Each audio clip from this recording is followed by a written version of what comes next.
Hello मेरे buddies, तो कैसे हो आप सभी लोग। हाँ, मैं जानता हूँ मैं काफ़ी टाइम बाद इस चैनल के ऊपर एक वीडियो बना रहा हूँ और मैं बिल्कुल भी कंसिस्टेंट नहीं हूँ। उसका एक रीज़न है, कोई रीज़न नहीं है, मैं जान के बहाने बना रहा हूँ बस। पर खैर, जैसा कि तुम लोगों ने थंबनेल और टाइटल से देख ही लिया होगा, हम लोग आज कवर करने लगे हैं वन पीस के 1167 के स्पॉयलर्स, जो कि अभी कल ही आए हैं। मैंने सोचा क्यों ना इसके ऊपर एक डेडिकेटेड वीडियो बना दी जाए। और हाँ, अब से मैं वन पीस के स्पॉयलर्स और मांगा चैप्टर हर वीक कवर करूंगा। तो भाई लोग, चैप्टर हमारा स्टार्ट होता है टाइटल से, जिसका नाम है ईडा सन। अब ईडा सन से इनका मुराद है लोकी और हजरुद्दीन। तो भाई लोग, स्पॉइलर का पहला point, Harald had a mission from the world government, he is not defeating pirate for them. तो भाई लोग, सबसे पहले हम लोग बात कर लेते हैं हारल्ड की। हम लोगों ने लास्ट एपिसोड में देखा था कि कैसे वो वर्ल्ड गवर्नमेंट का कुत्ता बन चुका हुआ है, क्योंकि उसके सर पे भूत सवार था कि नहीं भाई, मैंने तो वर्ल्ड गवर्नमेंट के साथ रहना है, मैंने तो अपना अलायंस बनाना है, मैंने अपनी कंट्री को पूरी दुनिया के साथ जोड़ना है। और हाँ, इसके लिए इस खोते ने अपने सिंग भी तोड़ लिए थे। और 1166 चैप्टर के लास्ट पैनल में हम लोगों ने देखा था कि हैरल्ड ने किस तरह कहा था कि मैं वर्ल्ड गवर्नमेंट का कुत्ता बनने के लिए भी तैयार हूँ। कुत्ता मीन स्लेव। भाई, जितनी बड़ी इसकी बॉडी है ना, मुझे लगता है उसमें दिमाग है ही नहीं। ज़बैक इसको बार बार कह रहा था कि मेरा क्रू ज्वाइन कर लो, लेकिन नहीं, भाई के सर पे तो सवार था वर्ल्ड गवर्नमेंट में जाना। ज़बैक ने इसको इतनी दफा समझाया, जब वो एल्बाफ में है उसने हर दफा हैरल्ड को समझाया, तो भाई तू मेरा क्रू ज्वाइन कर ले, तू वर्ल्ड गवर्नमेंट के साथ एसोसिएट ना हो, क्योंकि वर्ल्ड गवर्नमेंट बुरे लोग हैं। पर नहीं, भाई के तो सर पे भूत सवार है वर्ल्ड गवर्नमेंट के साथ मिलने का। मुझे लगता है ईमो के पास हैरल्ड की ना कोई लीक वीडियोस हैं। और भाई अब देखो किस तरह कर रहे हैं। इतना अच्छा इसका दोस्त था ज़बैक, वो भी पायरेट था, लेकिन इसने वर्ल्ड गवर्नमेंट का कुत्ता बनना पसंद किया और अब ये वर्ल्ड गवर्नमेंट के साथ मिलकर बाकी पायरेट्स को हंट डाउन कर रहे हैं। अब आते हैं दूसरे पॉइंट की तरफ, Harold become a God's blade for the world government. तो भाई लोग, हम लोगों को जिस तरह पता है वन पीस के वर्ल्ड में बहुत जल्द एक बहुत बड़ी वॉर होने वाली है। किसके अगेंस्ट? इमू समा और वर्ल्ड गवर्नमेंट के अगेंस्ट। और इमू समा चाहते हैं कि एल्बाफ उनके साइड पे हो, क्योंकि एल्बाफ एक वॉरियर्स का लैंड है और इमू को भी पता है एल्बाफ का उसके साइड में होना उसके लिए एक बहुत बड़ा एज साबित हो सकता है। तो भाई साहब, अब आते हैं तीसरे पॉइंट की तरफ। The world government seal tattoo has 3 ranks. The lowest rank is the gods blade like गुनको,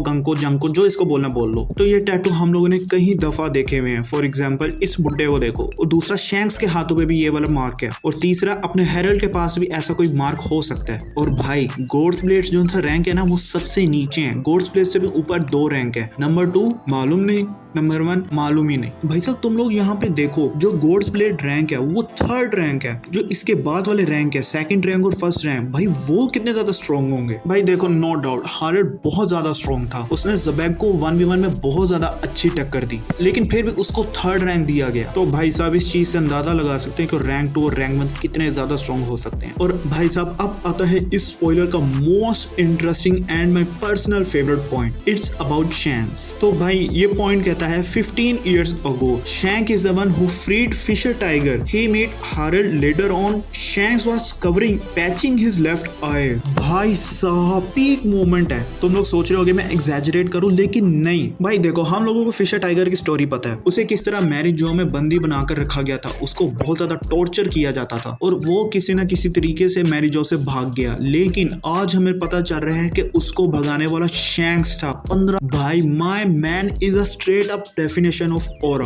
और भाई साहब, उसके बाद हम सभी को मालूम है फिशर टाइगर ने मैरी जो से एस्केप किया और काफी ज्यादा प्रिजनर्स को आजाद करवाया, जिसमें अपनी एक बोआ हानकॉक भी थी। My one piece most sexiest baddie. ओए, बोआ हानकॉक मेरी है, तुम बिग मॉमी से काम चलाओ। लेकिन भाई साहब, एक सवाल, शैंक्स तो पायरेट है ना, तो शैंक्स मैरी जो में क्या कर रहा था? और वो वहां पर हैरल्ड से भी मिला। और भाई साहब, अब बात कर लेते हैं आई पैच वाली पॉइंट की। उसने अपने लेफ्ट आई को कवर किया हुआ था। तुम इसका मतलब समझते हो? नो वरीज अगर तुम्हें नहीं पता, आज से ऑलमोस्ट 18 साल पहले 2007 में ओडा सेंसे ने कहा था, जब वन पीस का फाइनल सागा चल रहा होगा, तुम लोगों को एक आई पैचिंग कैरेक्टर दिखेगा। और जब तुम लोगों को वो आई पैचिंग कैरेक्टर दिखे, तो समझ जाना कि वन पीस अपनी एंडिंग तक जा रहा है। और इससे पहले ओडा सेंसे ने वन पीस पे कभी भी आई पैचिंग वाला कैरेक्टर ड्रॉ नहीं किया। तो भाई साहब, इसका क्लियर मतलब है कि वन पीस अब अपनी एंडिंग तक जा रहा है। भाई साहब, यहाँ पर कुछ दूसरे लीक्स भी है जो कि कहते हैं कि shanks was a Holi night 15 years ago. He also had a seal on his arm. Tier 1 seal. He immediately rose the rank of Holy Knight due to his talent and skill, which was similar to Shamrock's. भाई साहब, इस शख्स की जितनी तारीफ करो ना उतनी ही कम है.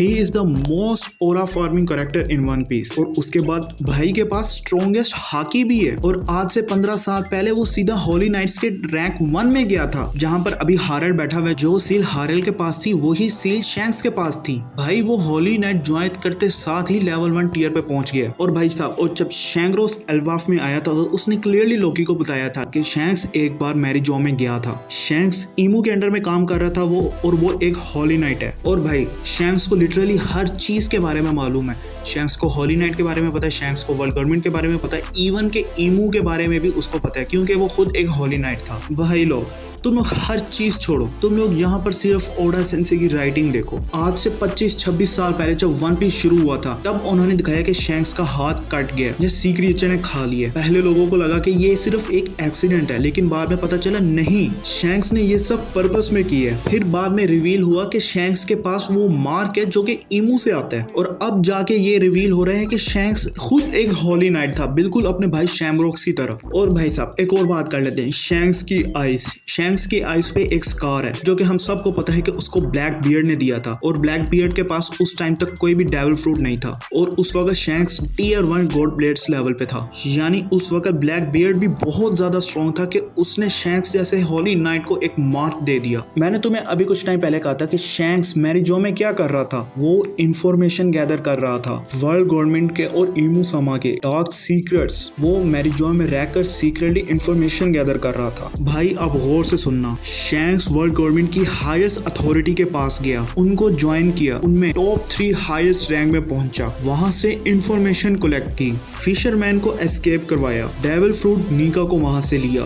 और उसके बाद उसने अपने आर्म को सैक्रिफाइस किया just to save the main character Monkey D Luffy. भाई मुझे पता, मुझे ऑडियंस जूते मारेगी कि भाई क्या शैंक्स लगा कर रखी हुई है, लेकिन यार तुम खुद ही देखो कि इस एक चैप्टर में कितना कुछ रिवील हो रहा है शैंक्स के बारे में. अब से कुछ टाइम पहले जब भी सिर्फ दिखता था, सिर्फ और सिर्फ ओरा फार्मिंग करते हुए दिखता था, और सिर्फ उसकी शक्ल दिखाई जाती थी, उसके अलावा कुछ नहीं. लेकिन इस पर्टिकुलर चैप्टर में जो जो चीजें रिवील हुई है ना भाई, देखो भाई अब बहुत हो गई शैंक्स की तारीफें. अब आते हैं नेक्स्ट पॉइंट पे. Ida get poison from someone in Astrid hometown. मतलब ईडा को अपने ही होम टाउन में किसी ने जहर दे दिया. अब वो बची है या स्काईलैंड में चली गई है अभी कंफर्म नहीं है, पर खैर लास्ट पॉइंट पे, Loki takes revenge on the village and announce Ida is my only mother. भाई वो लोकी जिसने ईडा को कभी अपनी मदर रिकॉग्नाइज किया, अब वो कह रहा है कि ईडा इज माई ओनली मदर, और उसके लिए पूरे विलेज पे रिवेंज भी लिया. तो भाई लोग, चैप्टर बस इतना ही था, लेकिन चैप्टर में बहुत कुछ था. अभी सिर्फ ये स्पॉयलर्स है, हो सकता है कि चैप्टर आने के बाद हमें कुछ नई चीजों का भी पता चले. तो सब्सक्राइब कर लेना, जैसे ही चैप्टर आएगा मेरी तरफ से भी वीडियो आ जाएगी. मैं मिलता हूं तुमसे नेक्स्ट वीडियो में, तब तक के लिए पीस आउट.